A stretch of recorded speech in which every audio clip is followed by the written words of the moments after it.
నమస్తే, welcome to special debate. నేను శ్రీకాంత్. అటు అగ్రరాజ్యం అమెరికాతో ట్రేడ్ డీల్, ఇటు గల్ఫ్ కూటమితో వాణిజ్య ఒప్పందం. వికసిత్ భారత్ దిశగా మోడీ సర్కార్ అడుగులు వేస్తోంది. అందుకు తగ్గట్లుగానే వ్యూహ రచన కూడా చేస్తోంది. ఎగ్జాక్ట్లీ. తాజాగా 6 గల్ఫ్ దేశాల కూటమి జీసీసీతో ఇండియా కీలక ఒప్పందాలు చేసుకుంది. గల్ఫ్ కార్పొరేషన్ కౌన్సిల్ డీల్స్తో ఆర్థిక సంబంధాలు సరికొత్త శిఖరానికి చేరుకున్నాయి.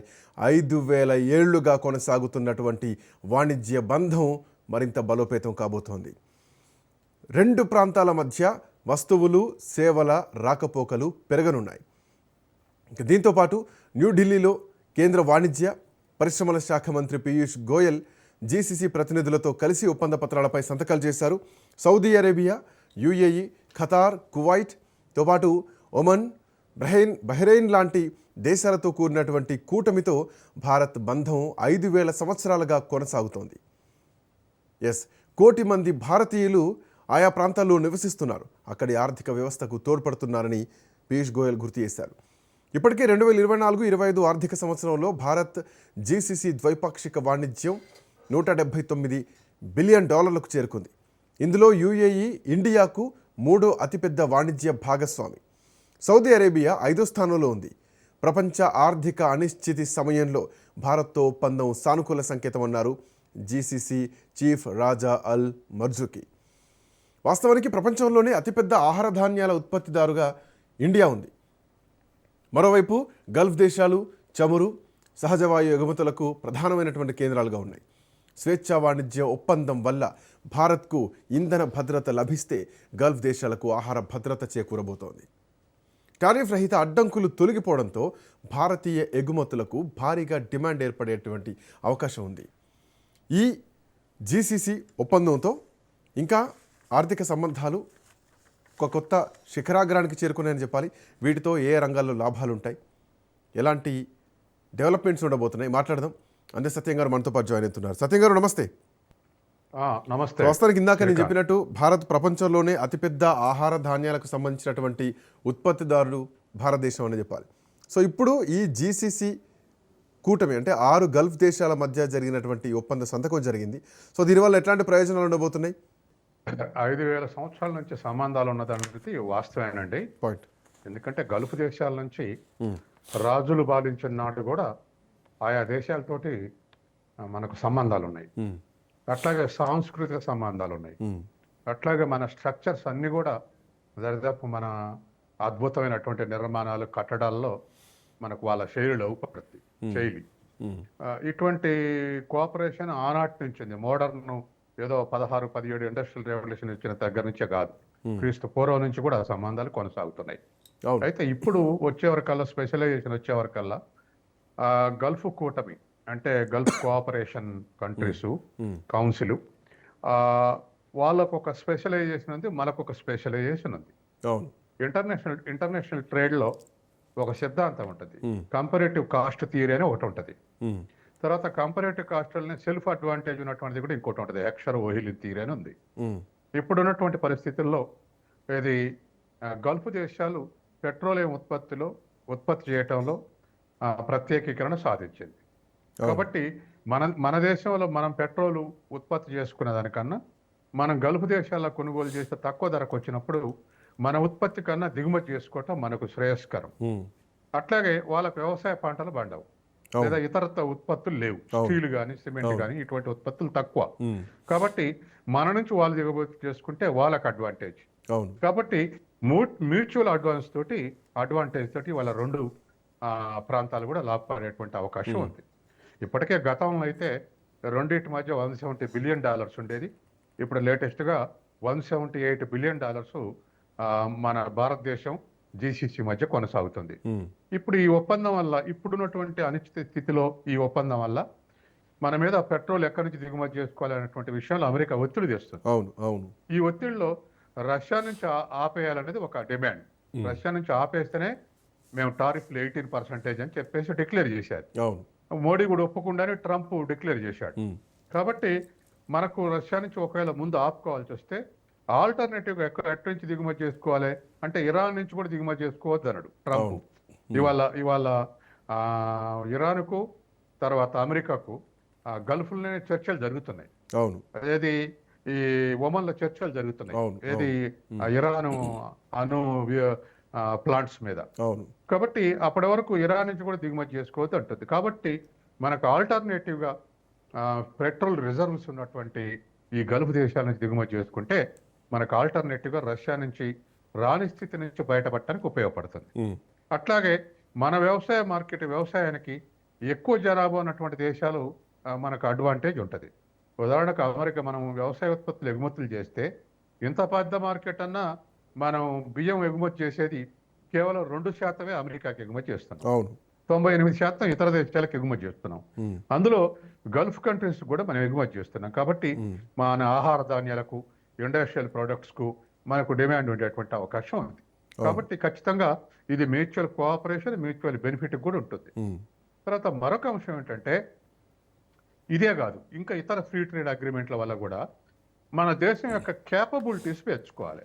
అవును. క్యాపబిలిటీస్ పెంచుకుంటే ఈ అగ్రిమెంట్ల వల్ల బెనిఫిట్ అవుతాం. హ్మ్. క్యాపబిలిటీ లేకపోతే ఈ అగ్రిమెంట్లు ఉన్న ఉపయోగం లేదు. అవును. ఎందుకంటే ఉదాహరణకు అమెరికాలో డిమాండ్ ఏర్పడదు అనుకోండి ఉక్కు, హ్మ్. దానికి తగిన విధంగా సప్లై చేయగలగాలి. అవును. అట్లా గల్ఫ్ దేశాల నుంచి ఆహార ధాన్యాల డిమాండ్ ఏర్పడదు అనుకోండి, దానికి తగినంతగా వ్యవసాయ ఉత్పత్తి ఉండాలి, సప్లై చేయగలగాలి. హ్మ్. కాబట్టి మన దేశం యొక్క క్యాపబిలిటీస్ పెంచుకుంటే ఈ ఫ్రీ ట్రేడ్ అగ్రిమెంట్ల వల్ల మనం ఆ మేరకు బెనిఫిట్ పొందుతాం. సో అగ్రిమెంట్ దీంట్లో ఇంకొకటి చేసుకొని కూడా కొంత రవాణా ఖర్చులు కూడా తగ్గుతుంది కదా. ఇప్పుడు వెనిజులా నుంచి తీసుకునే దానికి అంటే కూడా రష్యా నుంచి వచ్చేదానికంటే కూడా గల్ఫ్ నుంచి అయితే కొంత మనకు రవాణా ఖర్చులు కూడా తగ్గుతాయేమో. ఇది ఒక కీలకమైనటువంటి దీని మూలంగా కూడా చూడవచ్చు కదా. ఖచ్చితంగా ఖచ్చితంగా ఇన్నాల్సింది మనకు ఇవాళ రష్యాకు మనకు ట్రేడ్ అవును. ఆయిల్ తీసేస్తే $4 బిలియన్. హ్మ్. ఎందుకు ఎంత తక్కువ ఉందంటే మనకు చాలా కాస్ట్ అవుతుంది రష్యా నుంచి దిగుమతి చేసుకోవాలంటే. అవును. కాబట్టి ఇవాళ ఉన్నటువంటి పరిస్థితుల్లో గల్ఫ్ దేశాల నుంచి దిగుమతి చేసుకోవటం వల్ల కొంత మేరకు ఆ మీదుగా రవాణా ఖర్చులు కూడా కలిసి వచ్చేటువంటి అవకాశం ఉంది. హ్మ్. అందుకని ఇవాళ ఉన్నటువంటి ఈ అగ్రిమెంట్ అమలు చేసుకోవడానికి మ్యూచువల్ బెనిఫిట్ కావడానికి క్యాపబిలిటీస్ పంచుకొని మనం దానికి సిద్ధంగా ఉండాలి వచ్చిన అవకాశాలు అందిపుచ్చుకోవటానికి. అవకాశాలు అందిపుచ్చుకోలేదనుకోండి ఇవన్నీ కూడా అజాగల స్థానాలుగా మేక ఇక్కడ పాలు ఇవ్వని స్థానాలు ఉన్నట్టుగా మారిపోతాయి. కాబట్టి వాటి నుంచి బెనిఫిట్ రావాలంటే ఖచ్చితంగా ఏ దేశానికి ఏది డిమాండ్ చేస్తుందో దానికి తగ్గ సప్లైని మనం మేల్చుకోవాల్సినటువంటి అవసరం ఉంది. ఇది పక్కకు పెడితే goods and service exports imports benefit పక్కకు పెడితే ప్రపంచంలో అగ్రగామిగా మనకు ఉద్యోగిత లభించేది గల్ఫ్ కంట్రీస్ నుంచే. అవును. అమెరికాలో ఇప్పుడు మన వాళ్ళు 50 లక్షల మంది ఉంటే ఈ 6 దేశాల్లో కలిపి మన వాళ్ళు 96 లక్షల మంది ఉంటున్నారు. హ్మ్. 96 లక్షల మందికి స్కిల్డ్ అన్స్కిల్డ్ ఎంప్లాయ్మెంట్ దొరుకుతుంది. హ్మ్. కాబట్టి ప్రపంచంలో అతిపెద్ద మార్కెట్ ఏది జాబ్ మార్కెట్ అంటే ఇండియాకు గల్ఫ్ దేశాలే. అవును. కాబట్టి ఆ అడ్వాంటేజ్ కూడా ఇంకా భవిష్యత్తులో మన నుంచి ఇంకా కొంత ఎక్కువ ఎంప్లాయ్మెంట్ జనరేట్ అయ్యే అవకాశం ఉంది మన వాళ్ళకు. హ్మ్. కాబట్టి ఇటువంటి అడ్వాంటేజెస్ కూడా మనకి ఈ అగ్రిమెంట్ ద్వారా మనకు లభించేటువంటి సో అవకాశం వీటితో పాటు సార్ ఈ తర్వాత ఫ్రీ ట్రేడ్ అగ్రిమెంట్ చేసుకుంటే, ఈ ఒప్పందం చేసుకుంటే, సో మన దగ్గర నుంచి వెళ్ళేటువంటి వస్తువులకు కూడా కొంత డిమాండ్ పెరుగుతుంది కదా. సో ఇక్కడ నుంచి ఎగుమతి చేసేటువంటి ఇందాక మీరు చెప్పినట్టు ఆహార ధాన్యాలు కానీ, లేదంటే ఇనుము కానీ, స్టీల్ కానీ, సో ఇవన్నీ కూడా ఇక్కడ నుంచి ఎగుమతి అవుతుంటాయి. ఈవెన్ కెమికల్స్ ఆల్సో కూడా. సో వీటికి కూడా డిమాండ్ పెరిగేటువంటి అవకాశం ఎక్కువ ఉంటుంది కదా ఆ దేశాలు. ఖచ్చితంగా. ఎందుకంటే వాళ్ళు ఈ వ్యవసాయం పండించిన దానికన్నా మరొకటి పండించిన దానికన్నా వాళ్ళు ఆయిల్ ఎక్స్ట్రాక్ట్ చేసి ఎగుమతి చేయటం వాళ్ళకి స్పెషలైజేషన్. కాబట్టి వాళ్ళు ఏ స్పెషలైజేషన్తో దాంట్లో కాన్సన్ట్రేట్ చేస్తే ఆ దేశం లాభపడుతుంది. దానికి ఈ వెదర్ అడ్వాంటేజ్ లేకుండా, వాటర్ సప్లై లేకుండా, వ్యవసాయ పంటలు పండని పరిస్థితుల్లో వాళ్ళు ప్రయత్నం చేస్తే వాళ్ళకు నష్టం వస్తుంది. కాబట్టి వాళ్ళు ఆయిల్లో ప్రత్యేకీకరణ సాధించి మనకి ఎగుమతి చేసి మనం ప్రత్యేకీకరణ సాధించినటువంటి అంటే మన స్పెషలైజేషన్ వ్యవసాయం కాబట్టి ఈవెన్ మన వస్తువులు కూడా అక్కడ మార్కెట్ ఎక్కువగా పెరుగుతుంది. ఎందుకంటే ఫ్రీ ట్రేడ్లో ఉంటాయి కాబట్టి టారిఫ్లు కూడా తక్కువగా ఉంటాయి కాబట్టి, సుంకాలు తగ్గుతాయి కాబట్టి ఆటోమేటిక్గా అక్కడ డిమాండ్ పెరుగుతూ ఉంటుంది. మన దగ్గర నుంచి కూడా ఎక్కువ ఎగుమతి అయ్యేటువంటి అవకాశం ఉంటుంది. ఇవి కూడా అక్కడ తక్కువ రేటుకి వచ్చేటువంటి ఛాన్సెస్ ఉంటాయి. ఖచ్చితంగా ఖచ్చితంగా అదే నేను చెప్పబోయేది. కాబట్టి మనం స్పెషలైజేషన్ వ్యవసాయం ఉంది కాబట్టి మనం ఎగుమతులు చేసి బెనిఫిట్ అయ్యే అవకాశం ఉంది. వాళ్ళు మనకు ఆయిల్ ఎగుమతి చేసి వాళ్ళు బెనిఫిట్ అయ్యే అవకాశం ఉంది. మ్యూచువల్ బెనిఫిట్స్ అదనంగా మనం ఇంతకుముందు చెప్పుకున్నట్టుగా ప్రపంచంలో ఉన్నటువంటి ప్రెజర్స్లో మనం ఆయిల్ నుంచి వచ్చేటువంటి ప్రజలు తట్టుకోవటానికి, మన ఇంధనం సెక్యూరిటీ, మన ఎనర్జీ సెక్యూరిటీని సాధించడానికి ఇది ఉపయోగపడేటువంటి అవకాశం ఉంది. అయితే మనతో పాటు కొన్ని ఏషియన్ కంట్రీస్ అగ్రికల్చర్లో స్పెషలైజేషన్ ఉంది. కాబట్టి దానికి తగ్గట్టుగా మనం ప్రొడక్టివిటీ పెంచుకోవాలి. మన ప్రొడక్టివిటీ పెంచుకుంటే మన రైస్ యొక్క రేటు తక్కువ ఉంటుంది, మన వీటి యొక్క రేటు తక్కువ ఉంటుంది. అట్లా కాకుండా మనకన్నా తక్కువ ధరకు ఇతర దేశాలు సప్లై చేసినాయి అనుకోండి, అప్పుడు ఈ ట్రేడ్ అగ్రిమెంట్ వల్ల వచ్చే లాభం మనం పొందలేం. కాబట్టి మనం ఎక్కడైతే బెనిఫిట్స్ వస్తున్నాయో వాటిని అక్కురుగా చేసుకోవాలంటే వాటికి తగ్గట్టుగా ప్రొడక్టివిటీ పెంచాల్సిన అవసరం ఉంది. ఉదాహరణకు వరి ఉంది. వరి మనకన్నా చైనాలో, వియత్నాంలో, థాయిలాండ్లో, ఫిలిప్పీన్స్లో, జపాన్లో దిగుబడి ఎక్కువ కాబట్టి మనకన్నా బియ్యం తక్కువ ధరకు సప్లై చేస్తారు. కాబట్టి వాటిని మించి మనం ఈ దేశాలతో బెనిఫిట్ కావాలంటే మన వరి ప్రొడక్టివిటీ పెరగాలి, మన గోధుమ ప్రొడక్టివిటీ పెరగాలి. ప్రొడక్షన్ కాదు, ప్రొడక్టివిటీ. అంటే పర్ ఎక్కర్కు మనం 35 బస్తాలు 40 బస్తాలు పండిస్తే వాళ్ళు 60 బస్తాలు పండిస్తారు. కాబట్టి ఈ ప్రొడక్టివిటీని పెంచి మనం బెనిఫిట్ కావాల్సినటువంటి అవసరం ఉంది. అందుకని వచ్చే అవకాశాలు అందిపుచ్చుకునేది మరొక అవకాశం గల్ఫ్ ఫ్రీ ట్రేడ్ ఉపయోగపడుతుంది. ఇప్పటికే చైనా తోటి, అమెరికా తోటి ఉన్నటువంటి దానికన్నా పెద్ద ట్రేడ్ ఇది. చైనా తోటి $120 బిలియన్ ఉంటే అమెరికా తోటి $130 బిలియన్. కానీ రష్యా తోటి $64 బిలియన్ ఉంది. కానీ ఇవాళ గల్ఫ్ దేశాలతో మనకు $178 బిలియన్ ఉంది. అంటే ఈ మూడింటి కన్నా కూడా పెద్ద అగ్రిమెంట్ ఇది. సో ఇది ఇంకా FTA పెరిగేటువంటి ఛాన్స్ ఉంటాయి కదా, మీరు అన్నట్టు $170 బిలియన్ ఉంటే ఈ ఒప్పందంతో ఖచ్చితంగా పెరుగుతుంది, ఇంకా పెరుగుతుంది. అవును. కాబట్టి ఆ విధంగా పెరిగేటువంటి విషయాల్లో మన అడ్వాంటేజెస్ ని మనం తీసుకోవాలి. తర్వాత రెండవది, ఇట్లా ఉన్నటువంటి మార్కెట్లకు ఎక్స్టెన్షన్ చేసుకుంటూ పోతుంటే, తర్వాత డైవర్సిఫికేషన్ ఉంటే ఎక్స్పోర్ట్స్ లో ఎవరు మనల్ని బెదిరించలేరు. ఏదైనా దేశం మేము పలానా దిగుమతి చేసుకోలేము, మా దగ్గరకు వస్తే టారిఫ్ పెంచుతాం, మా దగ్గరకు రావడానికి వీలు లేదని నిషేధిస్తే, మనకు ఆల్టర్నేటివ్ డైవర్సిటీ ఉంటే అప్పట్లకప్పుడు మనం టెన్షన్ పడాల్సిన పని ఉండదు. కాబట్టి ఈ డైవర్సిఫైడ్ ట్రేడ్ అనేది కూడా చాలా ఇంపార్టెంట్. అనేక దేశాలతో ఒప్పందాలు ఉండటం వల్ల, అనేక రకాల ఒప్పందాలు ఉండటం వల్ల మనం డైవర్సిఫై చేసుకునేటువంటి అవకాశం. మిగతా దేశాల నుంచి ఎట్లాంటి ఒప్పందాలు ఉండొచ్చు సార్? ఎందుకంటే ఇప్పటికే అటు యుఎస్ తోటి, ఇటు ఏయుతో భారత్ ఒప్పందాలు చేసుకుంటుంది. సో దాంట్లో ఇప్పుడు ఇది ఫ్రీ ట్రేడ్ అగ్రిమెంట్ అనేది చాలా కీలకంగా మారిందని చెప్పాలి. గల్ఫ్ తోటి ఒప్పందం, ఈ ఫ్రీ ట్రేడ్ అగ్రిమెంట్ అనేది ఈ ఒప్పందాల నెట్వర్క్లో ఇది చాలా ముఖ్యమైనటువంటి అంశంగా చూడాలి. సో మిగతా దేశాలతో ఎట్లాంటి కంపారిజన్ చేయొచ్చు? ఖచ్చితంగా. అంటే ఇప్పుడు మనకు ఇతర దేశాలతో ఉన్నటువంటి ట్రేడ్ తక్కువ. ఇప్పుడు మనం అనుకున్నటువంటిదే మేజర్ ట్రేడ్. అసలు మన మొత్తం ట్రేడ్ వాల్యూనే $800 బిలియన్, $850 బిలియన్. అందులో 120 plus China, 130 plus America, 180 plus Gulf, అట్లాగే EU తోటి కూడా దరిదాపు ఒక $135 బిలియన్ ఉంది. కాబట్టి ఈ మేజర్ సోర్సెస్. అందుకని ఏ దేశానికైనా వరల్డ్ ట్రేడ్ టారిఫ్లు తగ్గించుకుంటేనే వరల్డ్ ట్రేడ్ పెరుగుద్ది. అయితే ఈ ఫ్రీ ట్రేడ్ అగ్రిమెంట్ల వల్ల ఎవరైతే బలమైన దేశం వాళ్ళు బెనిఫిట్ అవుతారు, ఎవరైతే బలహీనమైన దేశం వల్ల వాళ్ళు దిగుమతి చేసుకునే దేశాలుగా మిగిలిపోతారు. కాబట్టి ఇవాళ గ్లోబలైజేషన్ తర్వాత కాంపిటీషన్ పెరిగింది. కాబట్టి ఆ కాంపిటీషన్లో గెలవాలంటే రెండు రకాలు ఉండాలి. ఒకటి క్వాలిటీ ఉండాలి, రెండోటి లో ప్రైస్ ఉండాలి. లో ప్రైస్ ఉండాలంటే ప్రొడక్టివిటీ పెరగాలి, క్వాలిటీ ఉండాలంటే ప్రభుత్వం యొక్క మానిటరింగ్ ఉండాలి. అవును. ఎందుకంటే మానిటరింగ్ చేయకపోతే దాన్ని దెబ్బతింటే కష్టం, ఇంటర్నేషనల్ మార్కెట్లో ఇబ్బంది అయింది. అవును. కాబట్టి ఈ రెండు ఆస్పెక్ట్లో మనం వచ్చిన అవకాశాలను అందిపుచ్చే విధంగా ఉండటం అవసరం. సార్ ఇప్పటికీ అంటే భారత్ కానీ యూఏఈ కానీ దీనికి సంబంధించి కంప్రహెన్సివ్ ఎకనామిక్ పార్ట్నర్షిప్ అగ్రిమెంట్ సంబంధించి 2022లోనే ఇది అమల్లోకి వచ్చింది. సో ఆ రోజు నుంచే దీని ఒప్పందం నడుస్తోంది. సో ఇప్పటికీ రెండు దేశాల మధ్య 90% ఆఫ్ టారిఫ్లు తగ్గించడానికి ఆ ఒప్పందం పనిచేసింది. సో దాంతో కంపేర్ చేస్తే ఇప్పుడు తీసుకున్నటువంటి ఈ ఒప్పందం వల్ల ఎంతవరకు లాభం జరిగేటువంటి అవకాశం ఉంటుంది?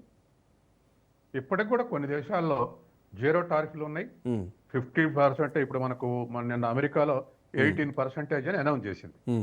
18 ఉన్నది, 10 ఉన్నది, 50% ఉన్నాయి కూడా, 1-2 ఉన్నాయి కాపర్ లాంటి టారిఫ్లు. కాబట్టి అన్ని యునానిమేట్గా వర్తించదు. కానీ వస్తువులు బట్టి వాళ్ళ దేశంలో ప్రొటెక్షన్ కోసం కొన్ని టారిఫ్లు ఎక్కువ విధిస్తారు. వాళ్ళ దేశంలో మూతపడతాయి పరిశ్రమలు అనుకుంటే. ఇప్పుడు మనం వ్యవసాయం మీద కొట్లాడుతున్నాం అమెరికా తోటి. మనం గనక ఇప్పుడు వ్యవసాయం మీద, అమెరికా ఇంపోర్ట్స్ మీద మనం 30% టారిఫ్ వేస్తున్నాం ఈ దేశం రాకుండా, వచ్చినా బాగా ధరలు పెంచేటట్టుగా. అది రేపు తగ్గిస్తే మన వ్యవసాయం ఆగమైంది అనుకుంటున్నాం. అట్లే ప్రతి దేశానికి కూడా ఇంపోర్ట్స్ వల్ల కొంత డిసడ్వాంటేజ్ క్రియేట్ అవుతుందంటే టారిఫ్లు పెంచి రానిచ్చే అవకాశం ఉంది. కాబట్టి అన్ని దేశాలకు కూడా ఆ జాగ్రత్తలు తీసుకుంటారు. ఎందుకంటే వాళ్ళ డొమెస్టిక్ ఇండస్ట్రీ కాకపోతే వాళ్ళ ఎంప్లాయ్మెంట్ మూతపడుద్ది, వాళ్ళ సెక్టారే మూతపడుద్ది. దానికి ఆల్టర్నేటివ్ ఎంప్లాయ్మెంట్ కల్పించే స్థితిలో కూడా ఉండరు. కాబట్టి మన వ్యవసాయం మీద ఇవాళ పార్లమెంట్ కానీ బయట కానీ గందరగోళం అయ్యేది, లేదా ఘాట్ ఒప్పందం నుంచి చర్చ జరిగేది కూడా ఆ జాగ్రత్తల కోసమే. అందుకని ఇవాళ గల్ఫ్ తోటి జరగటం అనేది ఖచ్చితంగా మనం ఏదైనా డిసడ్వాంటేజ్ ఫేస్ చేయాల్సి వస్తే అమెరికా తోటి దాన్ని కాంపెన్సేట్ చేయడానికి గల్ఫ్ ట్రేడ్ అగ్రిమెంట్ కొద్ది మేరకైనా ఉపయోగపడే అవకాశం ఉంది. సో ఆల్మోస్ట్ ఇప్పుడు మనం ఎంత దిగుమతి చేసుకుంటున్నాం సార్ ఇప్పుడు రష్యాతో కంపేర్ చేస్తే? ఎందుకంటే రష్యాతో నాకు తెలుసు 30 to 35% క్రూడ్ ఆయిల్ ఇంపోర్ట్ చేసుకుంటున్నట్టుగా తెలుస్తుంది. బట్ గల్ఫ్ అంతకంటే ఎక్కువే మనం తీసుకుంటున్నాం, ఎందుకంటే దాంతో కంపేర్ చేస్తే డిస్టెన్స్ కూడా చాలా తక్కువ, దిగుమతి చేసుకోవడానికి కూడా అవకాశాలు ఎక్కువ ఉన్నాయి. సో ఆల్మోస్ట్ 50% ఉండొచ్చా గల్ఫ్ దేశాల నుంచి? ఉన్నది. ఎందుకంటే మన దేశంలో మనం డొమెస్టిక్ ప్రొడక్షన్ 18%, అది 12%. మన దేశంలో మనం ఉత్పత్తి చేసి ఖర్చు చేసే ఆయిల్ 12%. 88% దిగుమతి చేసుకుంటున్నాం. ఈ 88% సరే రష్యాతో దిగుమతి చేసుకుందంటే ఈ మధ్య ఏది ఉక్రెయిన్ యుద్ధం తర్వాత అమెరికా ఆంక్షలు విధించిన తర్వాత దిగుమతి చేసుకుంటున్నాం. కానీ అసలు మొదటి నుంచి యుక్రెయిన్ యుద్ధం ముందు నుంచి కూడా దిగుమతి చేసుకునేది ఇవాళ ఇరాన్ నుంచి, గల్ఫ్ దేశాల నుంచి, వెనుజులా నుంచి దిగుమతి చేసుకుంటున్నాం. కొంతమేరకు అమెరికా నుంచి దిగుమతి చేసుకుంటున్నాం. ఇప్పుడు అమెరికా నియంత్రణ వల్ల అమెరికా నుంచి ఇంకొంత ఎక్కువ దిగుమతి చేసుకునేటువంటి అవకాశం ఉంది. సో అమెరికా నుంచి ఎంతవరకు సార్? ఒక 8% ఉండొచ్చా అప్రాక్సిమేట్ గా? 10% ఉండొచ్చా? అమెరికా నుంచి ఈ మధ్య కాలంలోనే 3 మిలియన్ బ్యారెల్స్ కు పెరిగింది డైలీ మనం దిగుమతి చేసుకునేది. రష్యాలో ఒక టైం మొన్న ఉక్రెయిన్ యుద్ధం అప్పుడు 4 మిలియన్ బ్యారెల్స్ వరకు పెరిగింది. ఆ తర్వాత నెమ్మదిగా తగ్గుకుంటూ వచ్చి ఇప్పుడు 1.5 మిలియన్ బ్యారెల్స్ డైలీ దిగుమతి చేసుకుంటున్నాం. అమెరికా 3 మిలియన్ బ్యారెల్స్ కు పెరిగింది. కాబట్టి ఇవాళ ఉన్నటువంటి పరిస్థితుల్లో ఖచ్చితంగా ఇట్ ఈస్ అనే అడ్వాంటేజ్ సోర్స్ ఏది గల్ఫ్ దేశాలతోటి ఈ ఒప్పందం అనేటువంటిది మనం ఆల్టర్నేటివ్ అరేంజ్మెంట్ చేసుకోవడానికి ఉపయోగపడుతుంది. సార్ ఇప్పుడున్నటువంటి పరిస్థితుల్లో అంటే మనం అటు అమెరికా క్రూడ్ భారత్ తీసుకోవడం కానీ, అట్ ది సేమ్ టైం ఇటు గల్ఫ్ కంట్రీస్ నుంచి తీసుకోవడం, రష్యా నుంచి తగ్గిపోవడం, రష్యా ఆల్రెడీ డిస్కౌంట్లను కూడా తగ్గించేసినటువంటి నేపథ్యం మనం చూస్తున్నాం. రష్యా నుంచి కొనొద్దు, కొంటే వెనుజులా నుంచే తీసుకోవాలని చెప్పేసి అమెరికా డిమాండ్ చేసింది, మనం అక్కడి నుంచే కొంటున్నాం అని చెప్పేసాం. ఈవెన్ రష్యా నుంచి కొనము అని చెప్పలేదు, కానీ రష్యా కూడా దీనిపైన స్పందించింది. భారత్ ఎక్కడి నుంచి అయినా కొనుగోలు చేసుకోవచ్చు, మాకు అభ్యంతరం ఏం లేదని చెప్పేసింది. సో ఒక ఫ్రీ మార్కెట్ అనేది రష్యా నుంచి కూడా సంకేతం వచ్చింది. సో ఇప్పుడున్నటువంటి పరిస్థితుల్లో గల్ఫ్ దేశాల నుంచి తీసుకుంటే అమెరికా నుంచి మళ్ళీ ఏమైనా చిక్కులు వచ్చేటువంటి అవకాశం ఉంటుందా, లేదంటే ఇది ఈ అమెరికా ఇన్వాల్వ్మెంట్ని మనం చాలా తక్కువగానే చూడవచ్చు ఇక్కడ? గల్ఫ్ దేశాల్లో ఇన్వాల్వ్మెంట్ లేదు అమెరికా ఆంక్షలు ఏం లేవు. తర్వాత రష్యా నుంచి అసలే మనం 0 లెవెల్కి పోతే మన ఆత్మీయ బంధుకు మనం కాస్త వెన్నుపోటు పొడిచినట్టే. ఎందుకంటే మన సావరెంటీ క్వశ్చన్ ఇవాళ రష్యా నుంచి కొనొద్దంటే కొనుక్కుంటూ ఉండటం, ఇరాన్ నుంచి కొనొద్దంటే కొనకుండా ఉండటం, వెనుజులా నుంచే కొనాలంటే వెనుజులా నుంచే కొనాలనుకోవటం, ఇవన్నీ. ఎందుకంటే వెనుజులా నుంచి ఎందుకు కొనమంటుండు? అమెరికన్ ఆయిల్ కంపెనీలు ఇప్పుడు వెనుజులాలో పెట్టుబడులు పెడుతున్నాయి. ఉత్పత్తి చేసేది వెనుజులా. ఇప్పుడు వెనుజులా ఉన్నది పబ్లిక్ సెక్టర్ లో ఉత్పత్తి, దాన్ని ఇప్పుడు ప్రైవేటైజ్ చేసి అమెరికన్ మల్టీనేషనల్ కంపెనీలు ఉత్పత్తి చేయబోతున్నాయి. వాటి గవర్నమెంట్ కావాల్సిన డిమాండ్ సృష్టించడానికి భారతదేశం ఆన్నే కొనాలంటుంది అమెరికా. అంటే వెనుజులా నుంచి కొంటే పరోక్షంగా అమెరికా నుంచి కొన్నట్టే. కాబట్టి మన అంటే మనల్ని ట్రంప్ ఇట్లా ఆడుకుంటే మనం ఆడేయటం, మనం ఆడినా ఏం లేదు లాభాలు వస్తున్నాయని సమర్థిస్తుంటారు కొంతమంది. అసలే వదిలేసుకుంటే చాలా లాభాలు వస్తాయిగా, అది కాదుగా క్వశ్చన్. మన సావరెంటీని కూడా మనం కాపాడుకోవాలి కదా. కాబట్టి ఏదేమైనా మనం ఇంకొంత బలంగా రియాక్ట్ కావాల్సినటువంటి అవసరం ఉంది. అగ్రిమెంట్ అయితే మనకు అగ్రిమెంట్ కాకపోతే సంక్షోభం వస్తున్నాం కాబట్టి అగ్రిమెంట్కి అంగీకరించారు. ఇంప్లిమెంటేషన్ దగ్గరనైనా మనం కొంత మన సావరెంటీ క్వశ్చన్ని మనం ఆన్సర్ చేయాల్సినటువంటి అవసరం ఉంది. సార్ ఇప్పుడు ఇది మొత్తానికి అంటే ఫ్రీ ట్రేడ్ అగ్రిమెంట్కు చాలా ఈజీ అవుతుందనే చెప్పాలి, ఒక మొదటి అధికారిక అడుగానే చెప్పాలి. సో దీంతో ఇప్పటికే జీసీసీ ఆర్థిక సహకార ఫ్రేమ్వర్క్ ఒప్పందం జరిగింది. సో దాంతో వాణిజ్యం కానీ, పెట్టుబడులు కానీ, మిగతా రంగాల్లో కూడా మన ఇంప్లిమెంటేషన్ పెంచేటువంటి అవకాశాలు కూడా దీంట్లో ఎక్కువ కనిపిస్తున్నాయి. సో ఓవరాల్గా ఇప్పటి వరకు ఉన్నటువంటి వాటా ఎంత వాణిజ్యంలో, సో ఇక ముందు పెరగబోయేటువంటిది అందాదా మనం ఎంత అంచనా వేయచ్చు? ఇప్పుడు మనకు దరిదాపు ఒక 15% ఉందండి టోటల్ ట్రేడ్ లో. మన దేశంతో ఉన్న ట్రేడ్ లో గల్ఫ్ దేశాలతోటి ఒక 15% ఉంది. ఇది మరింత పెంచుకుంటే మంచిదే. తర్వాత రెండోది, ఇద్దరం పోటీ పడేటువంటి, మనం ఇతర దేశాలతో పోటీ పడే మీ ఉక్కు మా ఉక్కు, లేకపోతే మీ పెట్రోల్ మా పెట్రోల్ అని ఇటువంటి పోటీ రాదు వీటితోటి.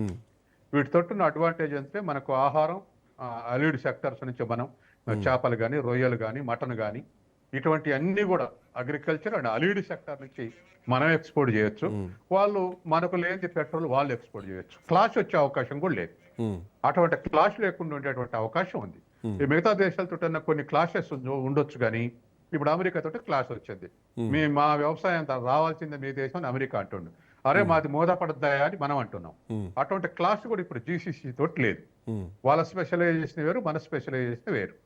కాబట్టి మనకు అడ్వాంటేజ్, వాళ్ళకు అడ్వాంటేజ్. దాంట్లో వాళ్ళకు అడ్వాంటేజ్, మనకు అడ్వాంటేజ్ ఉంది. కాబట్టి ఇది అబ్సల్యూట్ ట్రేడ్ అంటారు. అబ్సల్యూట్ ట్రేడ్ అంటే వాళ్ళకున్నది మనకు, మనకున్నది వాళ్ళకి ఎక్కువ వచ్చేయటం. అది కాబట్టి ఎక్కడ బ్యారియర్స్ ఉండవు. గల్ఫ్ కు మనకు ప్రశాంతంగా ట్రేడ్ జరుగుద్ది. తర్వాత గల్ఫ్ దేశాలు మరొకటి ఏంటంటే రాజకీయంగా బలహీనమైన దేశాలు. అవును అవును. అవి కాబట్టి సహజంగా ఆ విధంగా కూడా మనల్ని డిక్టేట్ చేసే పరిస్థితుల్లో లేవు. మనల్ని డిక్టేట్ చేసి మన మీద పెత్తనం చేసే దేశాలు కావు. కొన్ని దేశాలు అగ్రిమెంట్ చేసుకుంటే పెత్తనం చేయాలని చూస్తాయి. తర్వాత లేదా మనకన్నా ఎఫెక్టివ్ నేషన్స్ అయితే సహజంగానే మనం వాళ్ళకు తలొక్కి ఉండాల్సి వస్తుంది, అమెరికా కానీ చైనా కానీ. కానీ ఇక్కడ ఈ గల్ఫ్ దేశాలతో ఆ సమస్య కూడా రాదు. కాబట్టి అన్ని రకాల అడ్వాంటేజ్ తీసుకొని మనం ఈ ట్రేడ్ని ఇంకా పెంచాల్సినటువంటి అవసరం ఉంది. సార్, అంటే ఇప్పుడు వెనిజులాతో మనం అగ్రిమెంట్ చేసుకుంటున్నాం కాబట్టి, అక్కడి నుంచి క్రూడ్ ఆయిల్ తీసుకుంటున్నాం కాబట్టి అమెరికాతో ప్రాబ్లం లేదు. సో ఆ టారిఫ్లు తగ్గించారు 17%, 18% పట్టుకొచ్చారు దాన్ని 18 నుంచి 50% నుంచి. సో ఇక ముందు అంటే భారత్ కూడా చాలా వాణిజ్యాల విషయంలో వ్యూహాత్మకంగానే అడుగులు పోతున్నాయి. ఒక దగ్గర కాకపోతే ఒక దగ్గర నుంచి మన సోర్సెస్ మనం వెతుకుంటున్నాం. సో భవిష్యత్తులో మన అమెరికాతో ఇంకేమైనా చిక్కులు ఎదుర్కొనేటువంటి అవకాశం ఉంటుందా? అంటే పొలిటికల్ డెవలప్మెంట్స్ ని బట్టి అవకాశం ఉంది. ఎందుకంటే ఇప్పుడు ఆ త్రైపాక్షిక ఒప్పందంలోకి చైనాను కూడా తీసుకురావాలని చెప్పేసి ఇంకొక ప్లాన్ చేస్తున్నారు ట్రంప్. చేస్తుంది. కాబట్టి అన్ని దేశాలు కూడా తన ఆర్బిట్ లో ఉండాలని కోరుకుంటుంది. అమెరికా సూర్యుని చుట్టూ గ్రహాలు తిరిగినట్టుగా నా చుట్టే సంచరించాలి, నా ఆధిపత్యంలో ఉండాలని అమెరికా కోరుకుంటుంది. దానికి భిన్నంగా వ్యవహరించినప్పుడు సహజంగానే అమెరికా హర్ట్ అయి మరొక బెదిరింపుకు దిగే అవకాశం ఉంది. ఏదేమైనా ట్రంప్ లాగా మిగతా ప్రెసిడెంట్లు ఎవరు బిహేవ్ చేయలేదు, కొద్దిగా కల్చర్డ్ గా బిహేవ్ చేశారు. కాబట్టి ట్రంప్ ఉన్నంత కాలం ఇటువంటి చిక్కులు చాలా దేశాలకు వస్తుంటాయి. వాటిని భరించాలి, రెసిస్ట్ చేయాలి. కొంత మేరకు చాలా ఓపిక పట్టాలి, అవమానపడాలి. ఇటువంటి జరుపుకుంటూ పోవాలి. ఇప్పుడు నిన్న మోడీ అన్నాడుగా మన ఓపికే మనల్ని జయించిందని. అది ఓపిక అనాలన్నా అవమానం అనాలనే రెండింటికి తేడా చాలా తక్కువ. ఎందుకంటే పాకిస్తాన్ తరఫున అన్ని రకాల ఆదుకున్నటువంటి దేశం మన వైరుధ్యం వస్తే, తర్వాత ఇతర దేశాల్లో ఎక్కడొచ్చినా మనకు డిసడ్వాంటేజ్ క్రియేట్ చేసిన దేశం రేపు అట్లా క్రియేట్ చేయాలనేది ఏం లేదు. కాబట్టి మన ఏదేమైనా ఇతర దేశాల్లో వ్యవహరించే దగ్గర కూడా మన జీడిపి, మన సావరెంటీ, మన ఎకనామిక్ స్ట్రెంగ్త్, మన టెక్నాలజీ ఇవన్నీ కూడా ప్లే చేస్తాయి.